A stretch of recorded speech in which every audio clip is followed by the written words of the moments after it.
मई 2024 में जब पूरी दुनिया हमास की आलोचना कर रही थी, हमास ने जब इजराइल पर हमला किया था, उस वक्त हमास की आलोचना पूरी दुनिया कर रही थी। पूरी दुनिया हमास के खिलाफ नजर आ रही थी। वो वक्त था, उस वक्त तुर्की के राष्ट्रपति ने उसके लड़ाकों को भूमिपुत्र बताया था।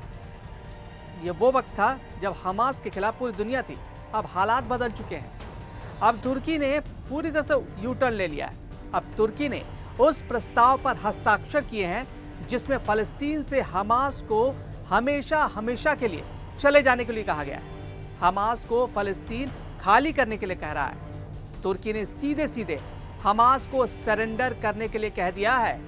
तुर्की ने पहले हमास को भूमिपुत्र कहा था, हमास के जो लड़ाके हैं उसको भूमिपुत्र कहा था। अब यू टर्न ले चुका है तुर्की। हमास और इजराइल के बीच जंग में तुर्की ने 360 डिग्री का यू टर्न ले लिया है।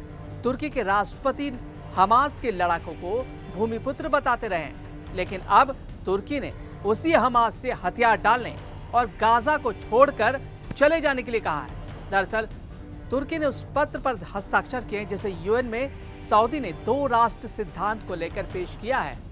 इस चिट्ठी में कहा गया है कि फलस्तीन को अलग देश की मान्यता दी जाए और वहां से हमास के प्रभाव को खत्म कर दिया जाए। तुर्की उन 16 देशों में शामिल है जिसने इस पत्र पर हस्ताक्षर किए हैं। तुर्की के अलावा सऊदी अरब, जॉर्डन जैसे देशों ने इस पत्र का समर्थन किया है।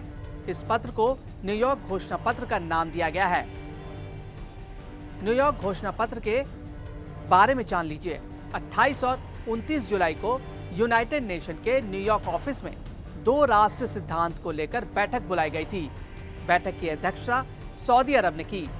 बैठक में फ्रांस और ब्रिटेन ने खुलकर इजराइल और हमास की निंदा की। इसके बाद एक प्रस्ताव तैयार किया गया। इस प्रस्ताव में कहा गया कि गाजा और वेस्ट बैंक में तभी शांति आ सकती है जब फलस्तीन को देश के रूप में मान्यता दी जाएगी। फ्रांस समेत 16 देश इसके समर्थन में खुलकर सामने आए।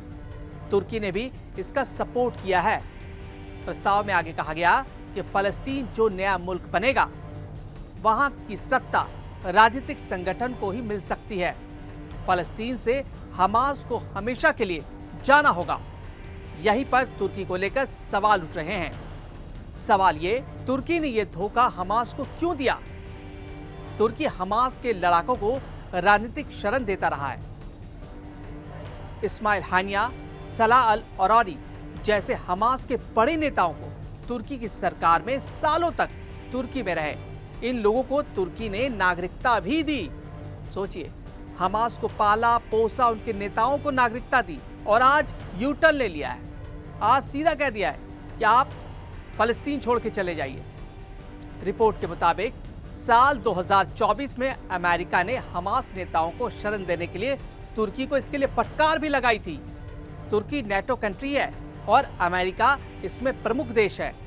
2011 में एक मध्य पूर्व मीडिया में एक रिपोर्ट आई थी। इसमें कहा गया था कि तुर्की ने हमास को 300 करोड़ का फंड दिया है। हालांकि ना तो इसकी पुष्टि कभी तुर्की ने की और ना ही हमास ने की। तुर्की के राष्ट्रपति ने हमास को भूमिपुत्र बताया था। तुर्की के राष्ट्रपति ने हमास की तुलना कोवाई मिलिये से की थी। कोवाई मिलिये ने तुर्की गणराज्य की स्थापना के लिए तब के शासन के खिलाफ जंग छेड़ी थी। इतना ही नहीं, तुर्की के विदेश मंत्री और उसके कई प्रमुख कई दफा हमास के बड़े नेताओं के साथ बैठक कर चुके हैं। यही वजह है कि तुर्की के खिलाफ तुर्की ने जो इस तरह का यू टर्न लिया है, इस पर सवाल उठ रहे हैं।